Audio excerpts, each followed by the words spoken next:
कहे कबीर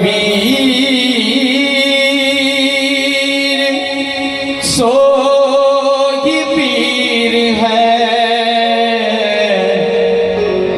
जो जाने पर पीर, जो पर पीर न जाने सो का पीर बेपीर वे, सो काफिर बेपीर। ओ जरा धीरे गाड़ी हाँको रे मोरे राम गाड़ी वाले, जरा धीरे धीरे गाड़ी हाँको रे मोरे राम गाड़ी वाले, जरा भोले भोले गाड़ी हाँको रे मोरे राम गाड़ी वाले, मोरे राम गाड़ी वाले, मोरे राम गाड़ी वाले, मोरे राम राम राम।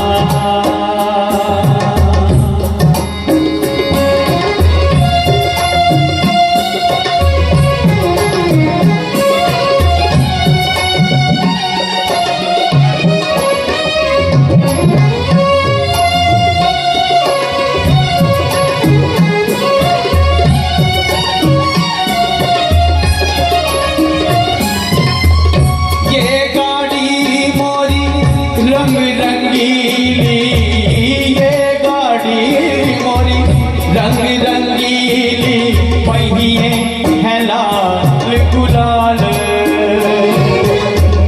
हाँकने वाली छैल छबीली। क्योंकि एक गाड़ी के अंदर हम लोग बैठते हैं, चाहे टू व्हीलर रहे फोर व्हीलर रहे, जब हम घर से निकलते हैं इतनी स्पीड दे देते हैं कि पता नहीं लगता जाना कहीं और था, पहुंच कहीं और जाते हैं। फिर आगे से यू टर्न लेके आते हैं, अरे अरे आगे आ गया हूँ, क्योंकि दिल अलग चलता है, दिमाग अलग चलता है।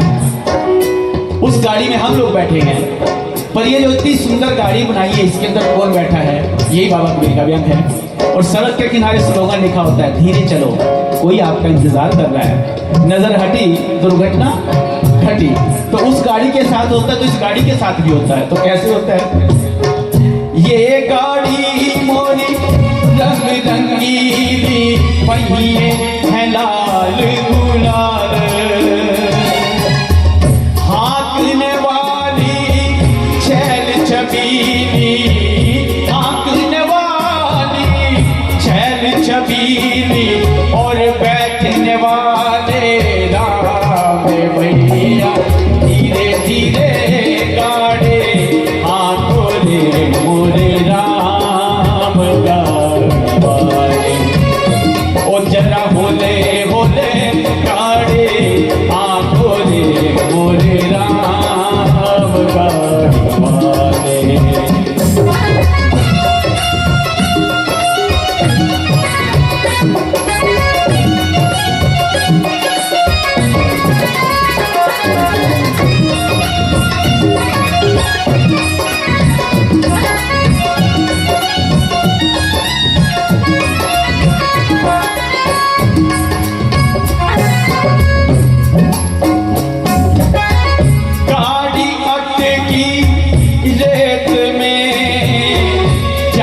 बड़ी है दूर,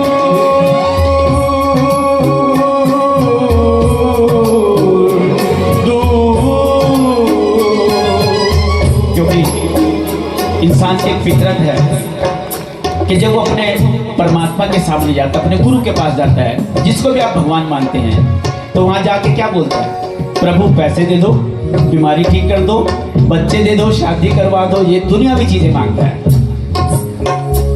तो परमात्मा है, वो कहता है तथास्तु, तू सब कुछ ले।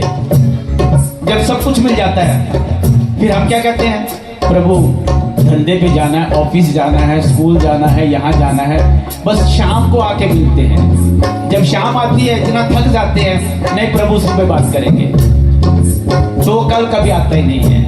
पर हम भूल जाते हैं दुनिया माया है, वो अपने में खुद महामाया है, क्योंकि क्रिएशन उसी की है। वो अपना नाम खुद ब खुद छुपा लेता है।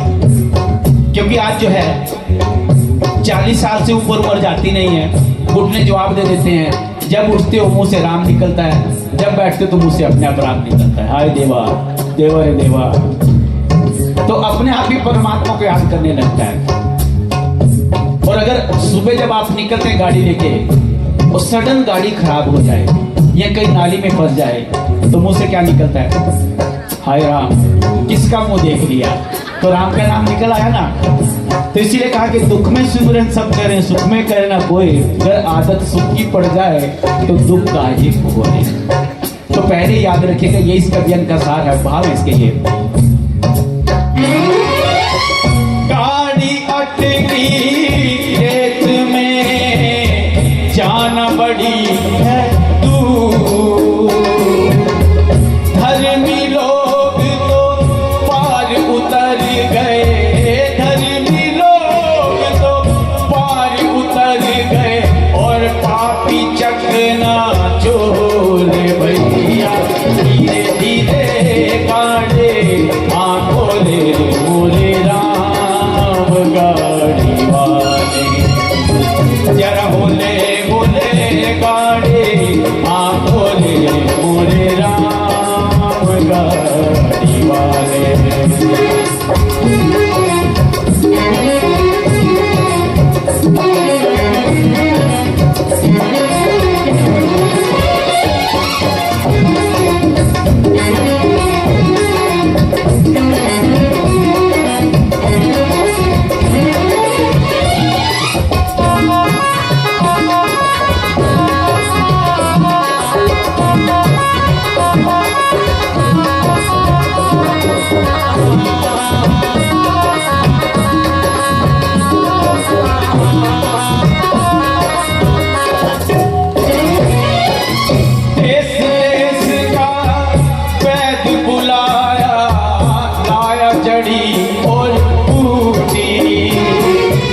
क्योंकि दुनिया में इंसान को एक बहुत बड़ा भ्रम है कि मैं पैसे से सब कुछ कर सकता हूँ, गाड़ी बंगला घोड़ा इससे सब कुछ कर सकता हूँ।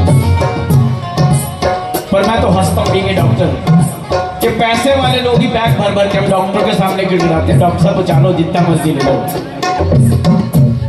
पर अगर हमसे ऊपर जो डॉक्टर है, अगर उसकी नजर है तो नीचे वाला डॉक्टर सक्सेस होता है, अगर उसकी नजर नहीं है तो हम लोग फेल हो जाते हैं। और आजकल डॉक्टर लोग भी, बड़े बड़े डॉक्टर लोग लाखों रुपए खर्च कराने के बाद बोलते हैं कुछ मेडिटेशन करो। तो मैं तो हंसता हूं, अरे भाई लाखों रुपए खर्च करने के बाद डॉक्टर से सुन के आना मेडिटेशन करो, you are most welcome in सहज होगा। यहाँ आपको पैसा नहीं देना, फ्री ऑफ कॉस्ट, सिर्फ वक्त देना आपको। ये बात इसलिए बोल रहा हूँ, माँ ने हम लोगों की जिंदगी बदल दी। मैं खुद 10 साल तक 82 से लेके 92 तक ड्रिंक करता रहा, स्मोकिंग करता रहा, नशे की गोलियां खाता रहा, सेकंड से प्रैक्टिस में आ गया था, नजर का चश्मा लग गया था। जब डॉक्टर बना तो 38 kg मेरा वेट था। तो मेरे दोस्त कहते थे राजेश तू डॉक्टर नहीं मरीज लगता, जब मेरी जाएंगे पूछा करेंगे डॉक्टर साहब कब मिलेंगे। But I am so lucky कि मुझे 92 में माँ से मिलने का मौका मिला। तो हम लोगों ने माँ को हरिद्वार रेलवे स्टेशन पे रिसीव किया। जब मैंने माँ को फूल दिए तो उन्होंने नीचे से ऊपर तक देखा, और जैसे नीचे से ऊपर तक देखा तो मेरी बॉडी शिवर करने लगी, कब कभी छूट गई। मैंने मन ही मन कहा माँ मैं तो सर्वकुल पर वही कांट के ऐसी हूँ। मैं धीरे धीरे पीछे निकल गया और धीरे धीरे गाड़ी भी चल पड़ी। जब ट्रेन चल गई तो वहाँ छोटे छोटे बच्चे जो ध्यान करते थे, वो बच्चे मेरे पास आके बोलते हैं डॉक्टर अंकल ध्यान करके देखो, फिर देखना कितना मजा आएगा। तो मैंने बोला बेटा मैंने कभी करा नहीं है। बोला अंकल बहुत आसान है, कुछ नहीं करना, दोनों हाथ खोल के आंख बंद करके अपने बिस्तर पे बैठ जाना और यही सीन देखना कि माँ आपके सामने है। बस इतना कहना माँ मुझे अपना प्यार दो, फिर देखना क्या होगा। जब रात को 1 बजे अपने रूम पे वापस आया जहाँ मैं हर रोज नशे की गोली खा के सोता था। तो मेरे मन में एक ही ख्याल है, चलो बच्चों ने बोला कर के देखता हूँ क्या होता है। अपने बिस्तर पे बैठा, आंख बंद की और एक ही लाइन बोली, mother please give me your love. और 5 मिनट में ध्यान करते करते कब सो गए मुझे ही नहीं पता लगा। और सुबह जब मेरी नींद खुली, मेरा शरीर इतना हल्का फुल्का था, इतनी एनर्जी मेरे अंदर थी। तो मुझे उस दिन एक एहसास हो गया, ना डॉक्टर की दवा में नशा है, ना दारू में नशा है। अगर नशा कहीं है वो है सिर्फ और सिर्फ परमपिता परमेश्वर में, कि जिस इंसान के ऊपर परमात्मा का नशा चढ़ जाता है उसके सब नशे अपने आप खत्म हो जाते हैं, कहना नहीं पड़ता। क्योंकि जो लोग नशा करते हैं वो रात को नशा करके आएंगे, किसी गलत घर में तो नहीं जाते, अपने ही घर में आते हैं। अपने घर में आके अपने बीवी बच्चों को गाली करेंगे, तंग करेंगे, झगड़ा करेंगे, अम्मा बाबूजी के साथ कभी नहीं करेंगे। तो फिर नशा कहाँ है? अगर नशा होता तो किसी गलत घर में घुस जाते। पर एक नेगेटिव एनर्जी है उसके अंदर। वो इंसान सुबह उठ के माफी मांगता, नहीं नहीं सॉरी बेटा, कल से नहीं करूंगा, सॉरी। पर ऐसा दिन आता ही नहीं है। पर मैं हंसता हूं कि अगर इंसान को अपनी नेगेटिव एनर्जी को पॉजिटिव में बदलना आ जाए तो इंसान संत बन जाता है। और जब परमात्मा किसी संत की पॉजिटिव वायर को निकाल के नेगेटिव के साथ जोड़ देते तो वो शैतान बन जाता है। तो अपने साथ तो पहली रात में ये हुआ कि माँ ने नेगेटिव वायर को निकाल के पॉजिटिव से जोड़ दिया और पूरी कंपनी की प्रोडक्शन पॉजिटिव कर दिया। 35 ईयर्स हो गए, एक भी चीज का स्वाद नहीं मालूम है। तो तब से मैं एक ही बात बोलता हूँ कि संगीत से सुकून मिलता है, कि संगीत हमें आत्मिक शांति देता है, कि संगीत से सुकून मिलता है, भक्ति से सुरूर मिलता है। भक्ति नशा दे देती है। कि संगीत से सुकून मिलता है, भक्ति से सुरूर मिलता है। अगर इन दोनों को जोड़ दिया जाए तो एक न एक दिन खुदा जरूर मिलता है, खुदा जरूर मिलता है। तो आज करना क्या, देने वाली भी है, पाने वाले भी हो, तो क्या करना है? इच्छा ही तो करनी है। और इच्छा भी ऐसी है जो सब इच्छाओं से सर्वश्रेष्ठ है कि आज मैं अपने परमात्मा को पाना चाहता हूं। क्योंक't मैं अक्सर बात करता हूं, मुझे बात करना अच्छा लगता है, माँ ने यही सिखाया है। आज देखिए दुनिया में त्राहिमाम चारों तरफ। आज धर्म के नाम पे इतना क्राइम चल रहा है। आप सब लोग पढ़े लिखे लोग हैं, थोड़ा सा हल्का वॉल्यूम कि सब लोग पढ़े लिखे लोग हैं। आज अपने दिल पे हाथ रख के एक चीज बताना, क्या हिंदू मुस्लिम सिख ईसाई धर्म है? बहन जी ने तो उंगली ला दी, के लिए ताली बजा दीजिएगा। जानते सब है पर आवाज नहीं आती बाहर, क्योंकि अगर बाहर आवाज आती है तो झगड़े हो जाते हैं। पर यहाँ इस वक्त ऐसी जगह है जहाँ बैठ के बात, मैं भी नीचे आके बात नहीं करता ये वाली, मैं भी यहीं से बात करता हूँ, क्योंकि उस वक्त वो साक्षात मेरे साथ खड़ी है। We know very well। फिर दूसरी बात बोल रहा हूँ, क्या मंदिर में, मस्जिद में, गिरजा में, गुरुद्वारा में परमात्मा मिलता है? क्या बात है। अब तो मैं ताली बजाता हूँ, बहुत सबने इससे रिला दिया, नहीं। तो फिर कहाँ है परमात्मा? क्या बात है, बहनें हमारी इंटेलिजेंट है, हाथ रख के यहाँ बोल, यहाँ है। तो फिर क्यों दुनिया में झगड़े हैं? पर मैं ये नहीं बोलता कि मंदिर, मस्जिद, गिरजा, गुरुद्वारा नहीं जाना चाहिए, जाना चाहिए। क्योंकि ये वो ऐसी जगह बनी है जहां बैठकर हम लोग आपस में ये विचार विमर्श कर सकते हैं और करना चाहिए कि जिसकी मैं आराधना कर रहा हूँ, जो मेरे आराध्य हैं, वो कैसे होंगे, कब मुझे मिलेंगे। पर विडंबना ये है, जब मंदिर में बड़ी उम्र की हमारी अम्मा लोग जाती हैं, बुजुर्ग लोग जाते हैं, तो वहाँ राजनीति की बातें होती हैं, घर घर की कहानी होती है। जब हमारी बहनें बहुएं बेटी जाती हैं तो दरानी जिठानी होती है। बच्चों के मीटिंग प्लेस बन जाती हैं तो भगवान जी कहते हैं मैं चला यहाँ से, तुम यही धंधा करो। तो मेरे दादाजी एक बात बोलते थे कि 24 घंटे में आपकी जुबान पे सरस्वती विराजती है, जो बोलोगे सत्य सिद्ध होगा। तो आप लोग में भी मानते होंगे, ऐसा होता है कि जब कुछ बोला वो सच हो जाता है। तो 24 घंटे में एक ही बार होता है वो। पर बीइंग ए सहयोगी, सरस्वती आपकी जुबान पे 24/7 विराजती है, जैसा कहोगे वैसा होता है। तो सोच समझ के बोलना सहयोगी इसको। तो फिर मैंने अगली लाइन सीखी कि अगर 24 घंटे में सरस्वती खुश होती है तो 24 घंटे में तो परमात्मा भी खुश हो जाता होगा।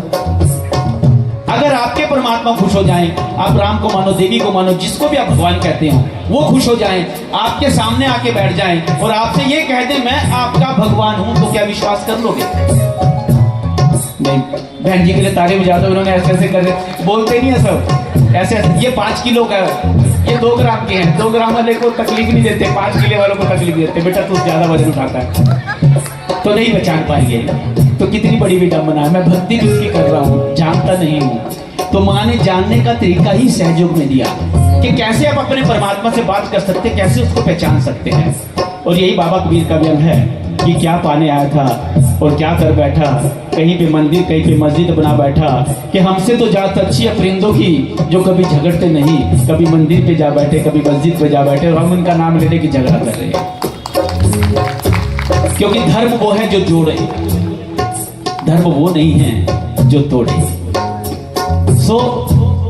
लोग कहते हैं आप आइए हमारे समाज में, तो मैं बोलता हूँ कौन सा समाज है आप लोगों का। अब बनिया लोग बोलते हैं जी अजी मारवाड़ी लोग हैं, ये हमारा समाज है, उठाइए। तो भाई मैंने कहा समाज नहीं है, ये परिवार है।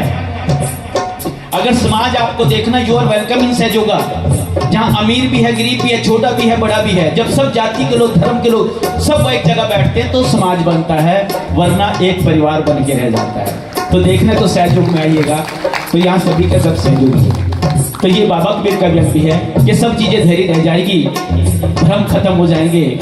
एक ही भ्रम है जो आपकी इच्छा पे निर्भर करता है, आप उस भ्रम से बचना चाहते हैं या नहीं बचना चाहते हैं, वरना भ्रम में जीते जीते पूरी जिंदगी को हम खराब कर बैठते हैं। यही बाबा कबीर का व्यंग है।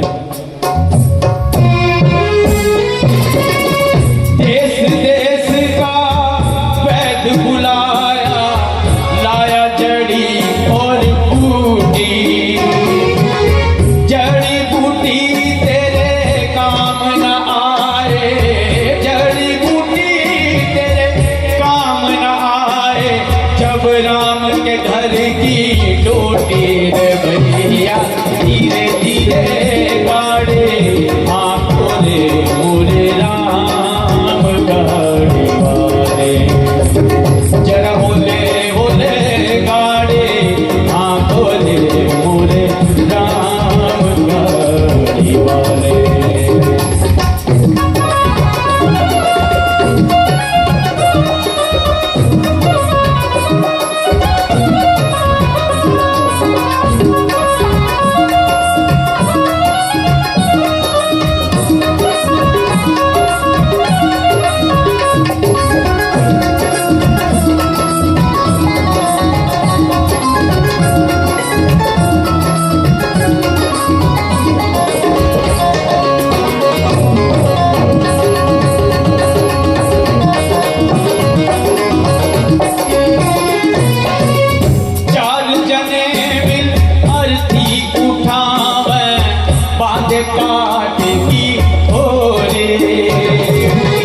क्योंकि ये भी एक बहुत बड़ा भ्रम है।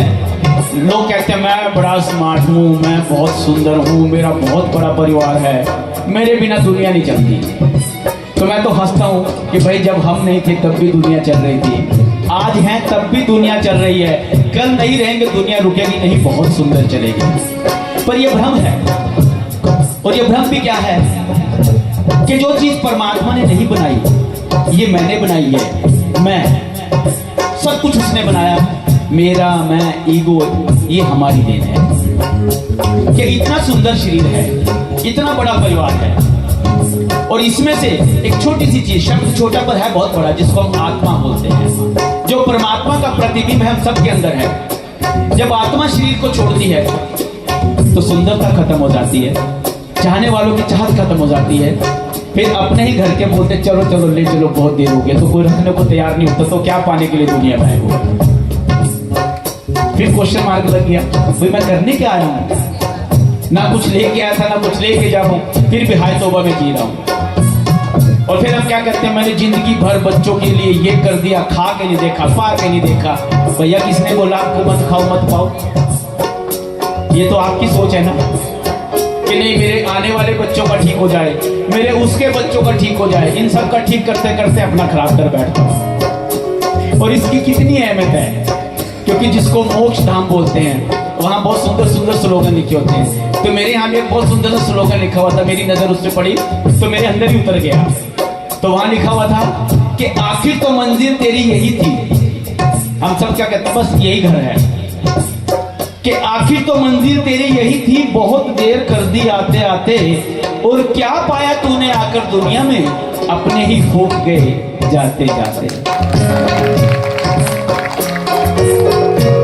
तो कितनी देर का खेल है ये 5 मिनट का खेल भी नहीं है। तो हम लोग कहाँ जी रहे हैं, किस दुनिया में जी रहे हैं, इससे बाहर आना है, ऊपर उठना है और इस सत्य को जानना है कि मैं क्यों इंसान बन के धरती पे आया हूं, गधा बैल उल्लू बन के क्यों नहीं आया। कुछ तो बात है कि आपको इंसान, हमें इंसान बनाया, वो भी तो कुछ चाहता है। तो मुझे उसकी चाहत को समझना है और अपनी प्यास को मिटाना है, ये इस जन का भाव है। चार जने मिल आरती उठावे, बांध काट की गोरे,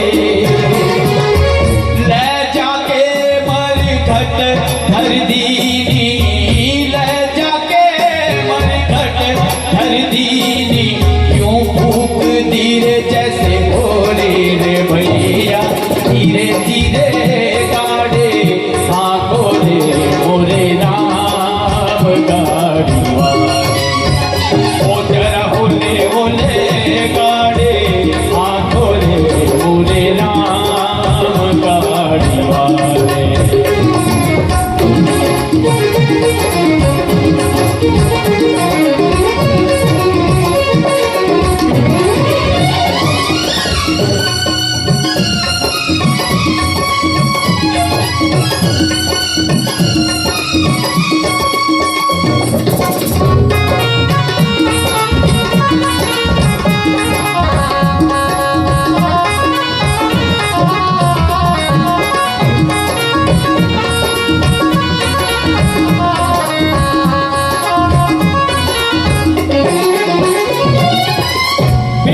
बिलख कर तिरिया रोए, टूट गई रे मेरी डोरी।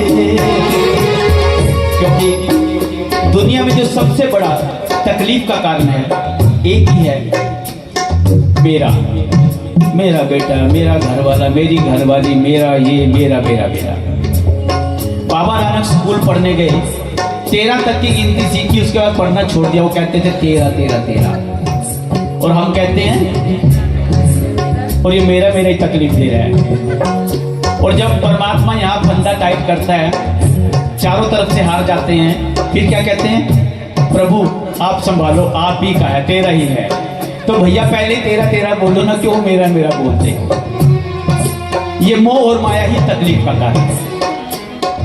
एक बार एक बहुत सज्जन आदमी जो हर रोज अपने गुरु के पास जाता था, धर्म की बातें सुनता था, कुछ वक्त के बाद उसने वहां जाना बंद कर दिया।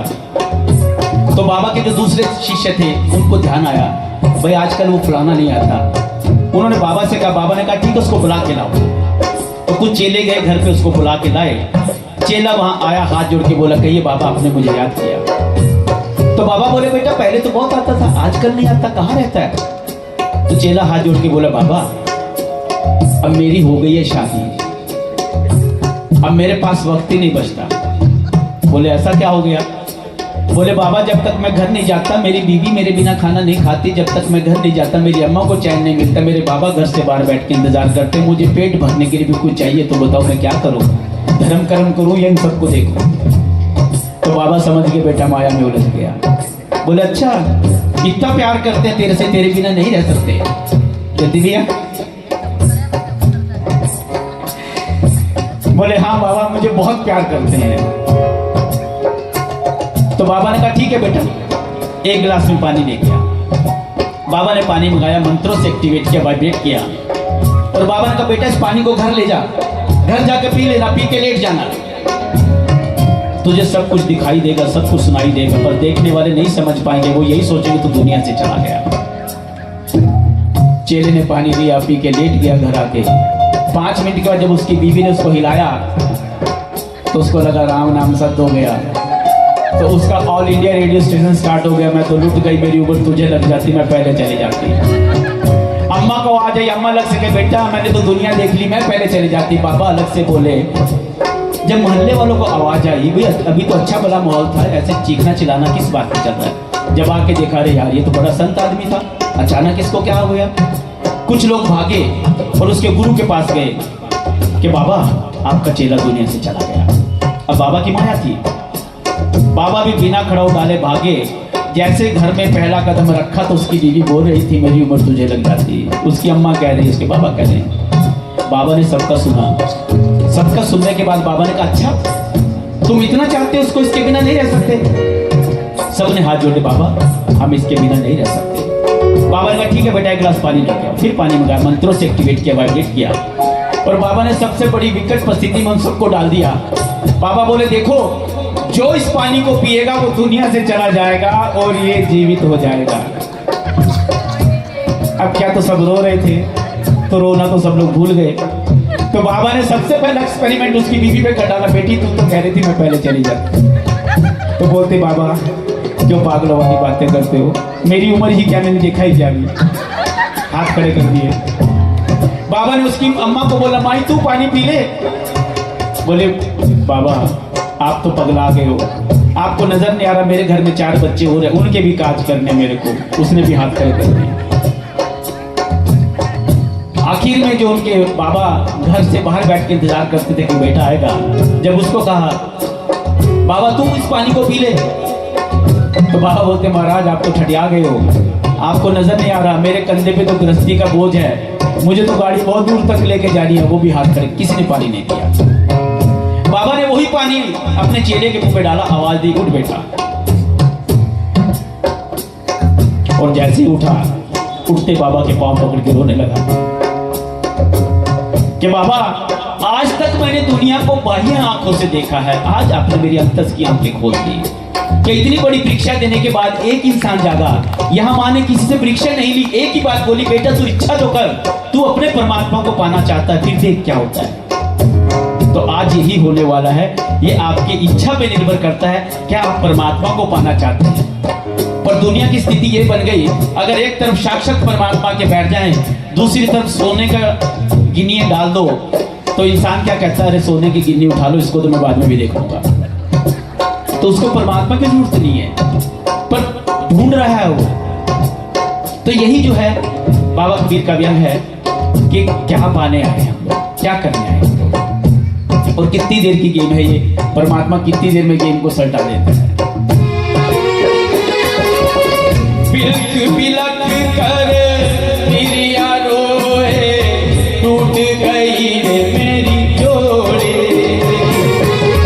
कहे कबीरा सुन रे साधो, कहे कबीरा सुन रे साधो, जिन जोड़ी रे उन तोड़ी रे भैया, धीरे धीरे गाड़े आंखों रे मोरे राम गा।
मोरे राम राम